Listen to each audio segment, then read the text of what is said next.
सरव झांटी में का ढील, वाह बहुत अच्छा।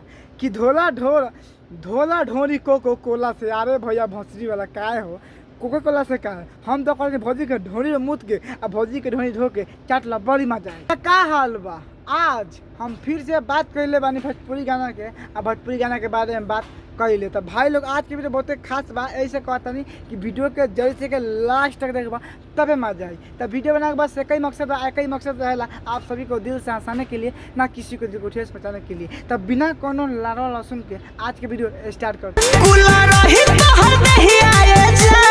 अच्छा कुल रही ए दहिया ए जान, सरऊ का चाहता तू कि पटाखे पेल दी बस हक देब। सुनता है भाई लोग कि कुल रही दहिया ए जान, भैया कहे का मतलब बा कि ढोरी धोला कोको कोला से देह कुल रही, सरऊ पटाखे पेल दम हक देब।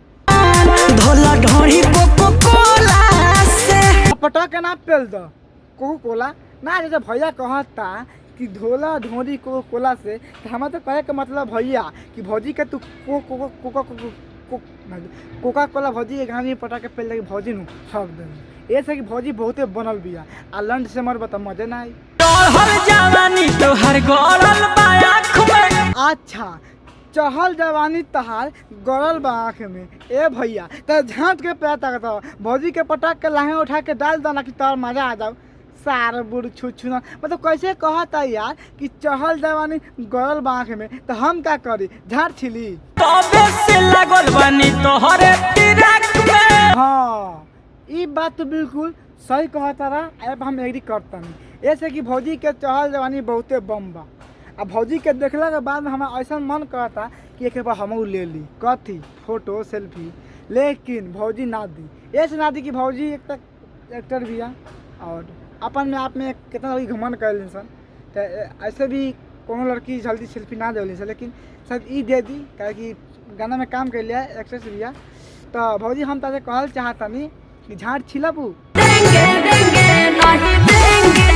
वाह रे तारा बहनी के झाँट छिलो, वाह का कहता है नहीं देंगे देंगे नहीं देंगे, तो हम कहता नहीं हम तो लेंगे हम तो लेंगे, अब बोले पटक के लेंगे। तारा बहन जो ठीक जा सर ना देव तू, अभी हमारे बारे में जान क्या पड़ा तू कि कैसे पटक के पेली ले आ कैसे पटक के हगी ले। हम तो ऐसा मानो कि झाँट पर मुताए आ गाँव को हगाए। हम तो कहते हैं भौजी के लहंगा उठा के डाल दो अपन झाँट सर कहीं का, हम तो लेंगे हम लेंगे। सुनता रहो भौजी कहती है कि नहीं देंगे हम नहीं देंगे, लेकिन इस सर कहता हम लेंगे तो लेंगे हम लेंगे। तो भैया हम तासे कहल चाहते हैं कि तू ल कम आ भौजी के छिला ज़्यादा तब मजा आई। तब भौजी बाद में कही हम देंगे मैडम हम तासे कहल चाहते हैं कि तू दो चाहे ना दो, लेकिन हम पटा के ले लेंगे। और एक बार बोलना चाहता हूँ, अभी ये गाना आया खेसारी लाल के भौजी लेंगे भौजी लेंगे, तो गाना कैसे बा, ठेला पर बेचता नीलिची देवरू आ नीमन से ले ला बिछी देवरू आ नहीं लेगा तो दूसरा के देंगे। तो भैया क्या कहते हैं हम लेंगे भौजी लेंगे। तो गाना में इतना सुनता नहीं कि मन तो कहता खेसारी भैया का झाँट छिल झाँट ना छिलब सारता नहीं, हम तो लेंगे हम लेंगे। भौजी कहती है कि नहीं देंगे, लेकिन इस सब कहता हम लेंगे हम तो लेंगे। मान लो भाई लोगन बुलेट राजा भैया हमारा गांव में आ रहन घोर मारा हुआ, तो ये बुलेट राजा भैया अशोक अलबेला शशि लाल फिर शैलेश प्रेमी आए थे, प्रमोद प्रेमी एंड एक गायक और आया था, क्या नाम है उसका, नीरज निराला, ये सब आए थे मेरे गांव में। मैं सेल्फी लिया बुलेट भैया के साथ में, अशोक भैया के साथ में, और पिया परदेसी भैया के साथ में। अब पिया परदेसी भैया का शादी था, बहुत ही मज़ा आया था उस दिन। लेकिन हम भैया के बोले कि भैया मैं रोस्टिंग वीडियो बनाता हूँ, तो बोलते कोई बात नहीं तुम बनाओ, मेरा सपोर्ट रहेगा और तुम कुछ भी करो कोई दिक्कत नहीं है। तो मैं भैया कहता नहीं, तो वीडियो भी रिकॉर्ड बा, वीडियो डालले बा यूट्यूब पर, हम तो खुद कर ले बा, तो कोनो दिक्कत नहीं है, तू वीडियो बना के डाला कितना गरिया कुछ करा, कोनो दिक्कत नहीं है। अच्छा आवे तब बर्तन माज के। तब भौजी जब तू बर्तन माज के अबू तो का करबू, हमनी के देबू, झाड़ छिलबू, का मुठियाबू ना, बस तू खाली देबू।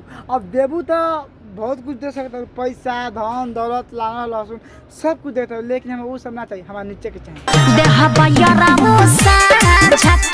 अल्लाह ना चटबू, तारा बहिनी के प्रणाम करो लहंगा उठा के, सुन तारा दे हम यार उस शाम के काहे भौजी।